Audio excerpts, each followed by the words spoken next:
Hello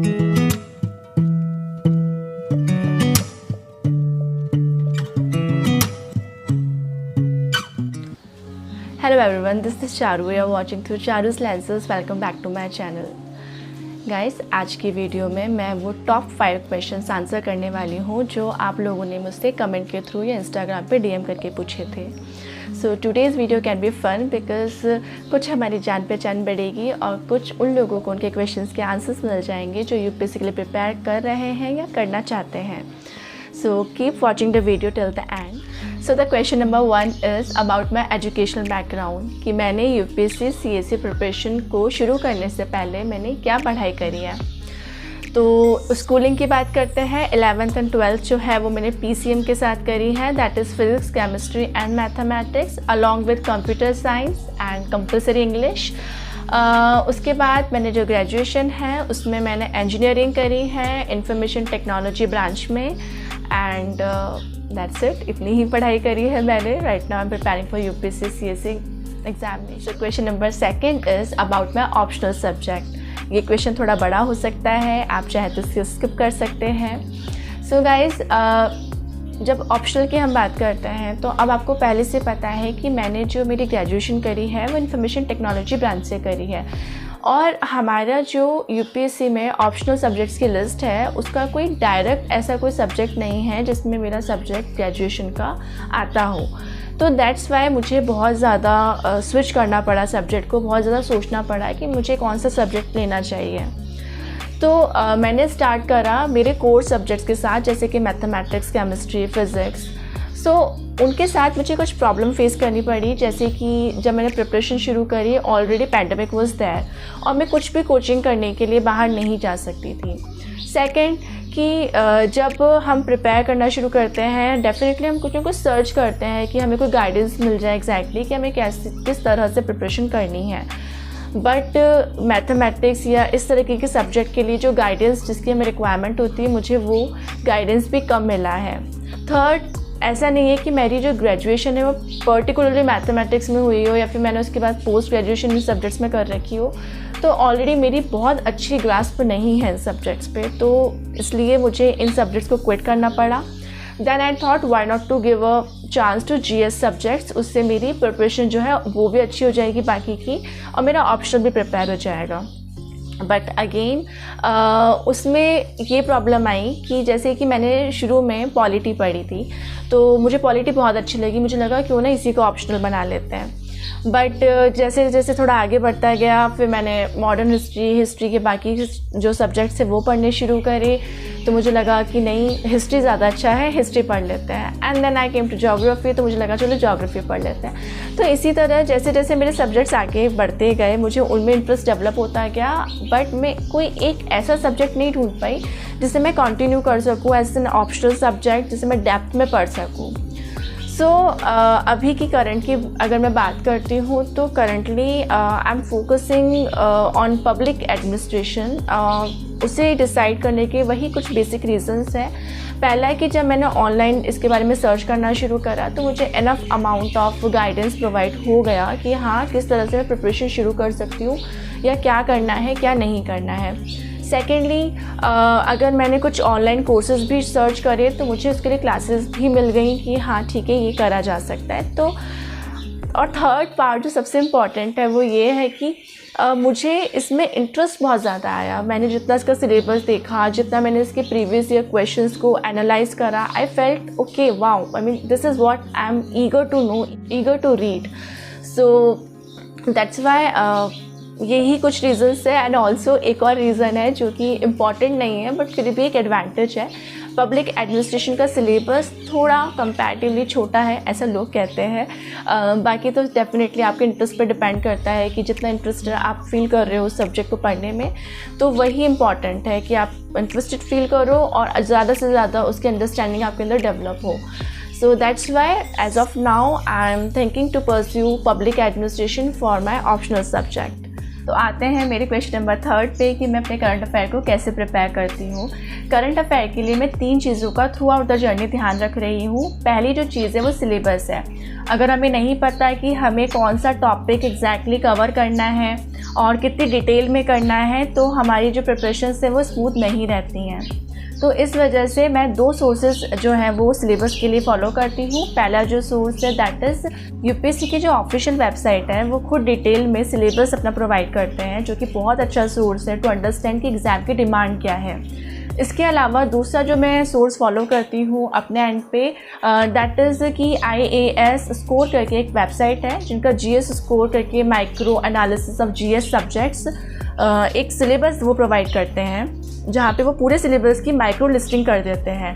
और as a beginner जब हमें बहुत ज़्यादा दिक्कत आती है कि इवन स्टैटिक में भी कि हम कौन सा टॉपिक कवर कर रहे हैं, NCERT से जब हम पढ़ रहे होते हैं तो हमें कौन सा टॉपिक कितना कवर करना है, किस सीक्वेंस पे हमें नोट्स ऑर्गेनाइज करने हैं, तो वो सिलेबस काफ़ी हेल्प कर देता है।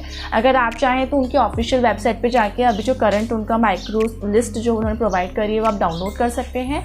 और रही मेरी बात, तो मुझे मेरी एक फ्रेंड ने 2019 का जो उनका एक जो PDF थी उन्होंने मुझे वो सेंड कर दी थी। आप अगर वो चाहते हैं तो आप मुझे इंस्टाग्राम पे DM कर दें, मैं वो आपको सेंड कर दूँगी। दूसरा जो सोर्स मैं फॉलो करती हूँ करंट अफेयर्स के लिए दैट इज़ न्यूज़पेपर 2 हमारे मार्केट में अवेलेबल है। One is the Hindu and another one is the Indian express. और भी न्यूज़पेपर्स हैं, लेकिन जब प्रिपरेशन की हम बात करते हैं तो मेनली इन्हीं 2 पेपर्स की हम बात करते हैं। मैं द इंडियन एक्सप्रेस फ़िलहाल फॉलो कर रही हूँ, लेकिन प्रीवियसली मैंने दोनों न्यूज़पेपर को एनफ टाइम तक पढ़ा है। ठीक है, द इंडियन एक्सप्रेस पढ़ने के लिए मेरे कुछ पर्सनल रीजंस रहे हैं, जिन्हें मैं आपके साथ शेयर करूँगी।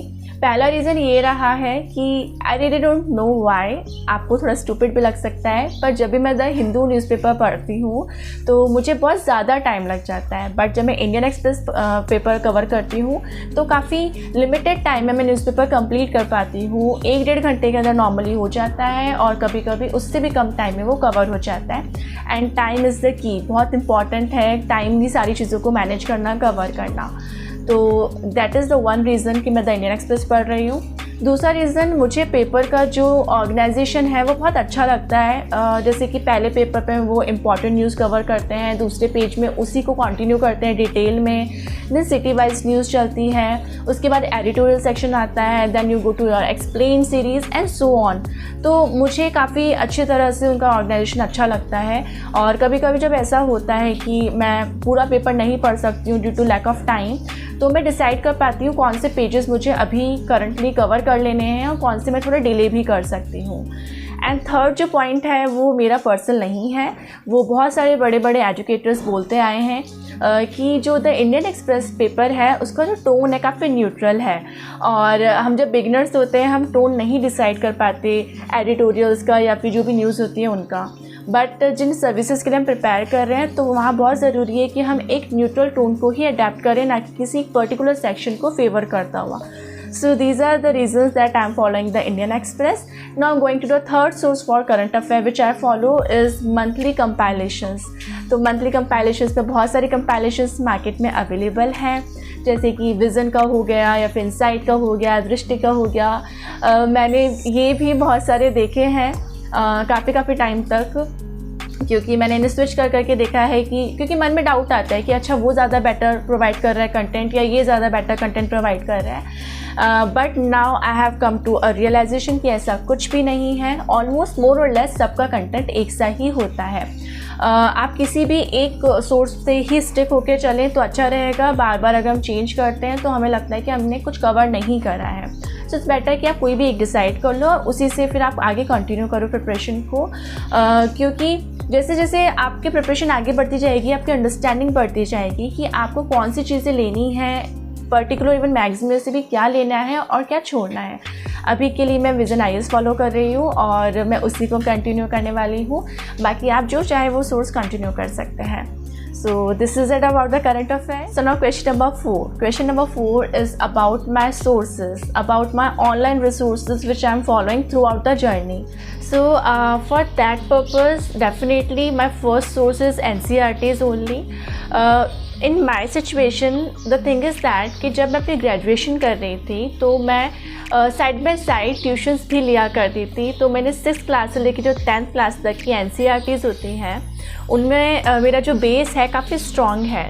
उसका बेनिफिट मुझे आज मिल रहा है कि जब मैंने प्रिपेयर करना शुरू करा है तो काफ़ी सारी NCERTs मैंने स्किप कर दी हैं। देन सेकंड जो सोर्स मैं फॉलो करती हूँ, जो मैंने भी बाकी जो यूट्यूब पे ऑलरेडी बहुत अच्छे अच्छे गाइडेंस अवेलेबल हैं या और भी जो वेबसाइट्स हैं वहाँ पे जो गाइडेंस अवेलेबल है वहाँ से स्टैंडर्ड बुक्स का मैंने आइडिया लिया है, लाइक लक्ष्मीकांत और स्पेक्ट्रम, वो सब मैं फॉलो कर रही हूँ।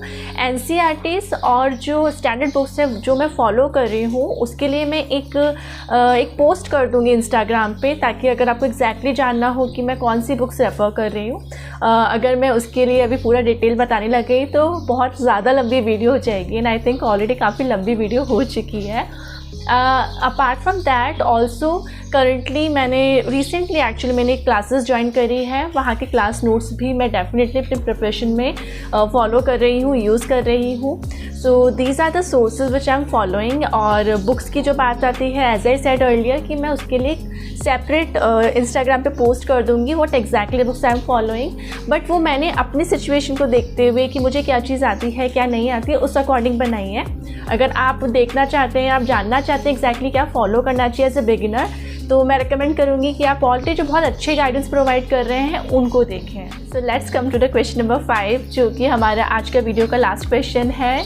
बहुत सारे लोग जानना चाहते हैं कि मैं सेल्फ स्टडी कर रही हूँ या मैंने कोई कोचिंग ज्वाइन कर रखी है। तो जैसे कि मैंने आपको जितनी बातें बताई हैं वहाँ तक आपको क्लियर हो गया होगा कि ऐसा नहीं है कि मैंने अभी प्रिपेयर करना शुरू करा है। मैं पहले से, जब मैं फुल टाइम प्रिपेयर नहीं कर रही थी, side by side to understand the demand of examination मैंने NCERTs और स्टैंडर्ड बुक्स पढ़ी हैं। फॉर इंस्टांस जैसे कि मैंने जो पॉलिटी की लक्ष्मीकांत जो है मैंने ऑलरेडी 3 बार पढ़ रखी है। तो एंड ट्रस्ट में गाइस, जितनी बार मैंने पढ़ी है ना उतनी बार मेरी उसकी अंडरस्टैंडिंग चेंज हुई है, डेवलप हुई है। मुझे लगा कि अच्छा ये इंपॉर्टेंट नहीं था, ये मुझे जानना था। तो इस तरह से, इस वजह से बहुत ज़्यादा ज़रूरी है कि आप किसी भी चीज़ को मल्टीपल टाइम्स रीड करो। तो जस्ट लाइक दैट मैंने बहुत सारी चीज़ें ऑलरेडी थोड़ी सी रफली मैनर में देख रखी थी। सो काफ़ी कुछ मैंने सेल्फ स्टडी के थ्रू प्रिपेयर कर रखा है, बट देन आई फेल्ट कि नहीं, अभी कुछ स्मूथ फिनिशिंग नहीं आ रही है मेरे प्रिपरेशंस में, और इस वजह से रिसेंटली मैंने अनअकैडमी का सब्सक्रिप्शन लिया है। So I am following it also. जैसे कि वहाँ पे मैं मृणाल सर से इकॉनमी पढ़ रही हूँ, और भी कुछ चीज़ें हैं जो मैं वहाँ पे और भी एजुकेटर से पढ़ रही हूँ, बट ये वीडियो अनअकैडमी के बारे में नहीं है। लेकिन अगर आपको अनअकैडमी के बारे में भी कुछ जानना हो तो आप मुझे बता दें, मैं डेफिनेटली उस पर एक वीडियो बना दूँगी कि मेरा उसके साथ एक्सपीरियंस कैसा रहा है और कौन से टीचर्स मैं फॉलो कर रही हूँ, etcetera etcetera. So combination, there is a combination which I am following as of now. So this is it guys, that's all I had to share with you. I hope it helped you a little bit. But before I leave, I want to thank all of you for these comments. Thank you so much. आपके इन comments की वजह से मेरी हिम्मत बढ़ी है. I feel motivated, I feel energised and I have that feeling कि मैं जो कर रही हूँ सही कर रही हूँ. So thank you so much and I hope you enjoy the video. See you in the next video. Bye bye.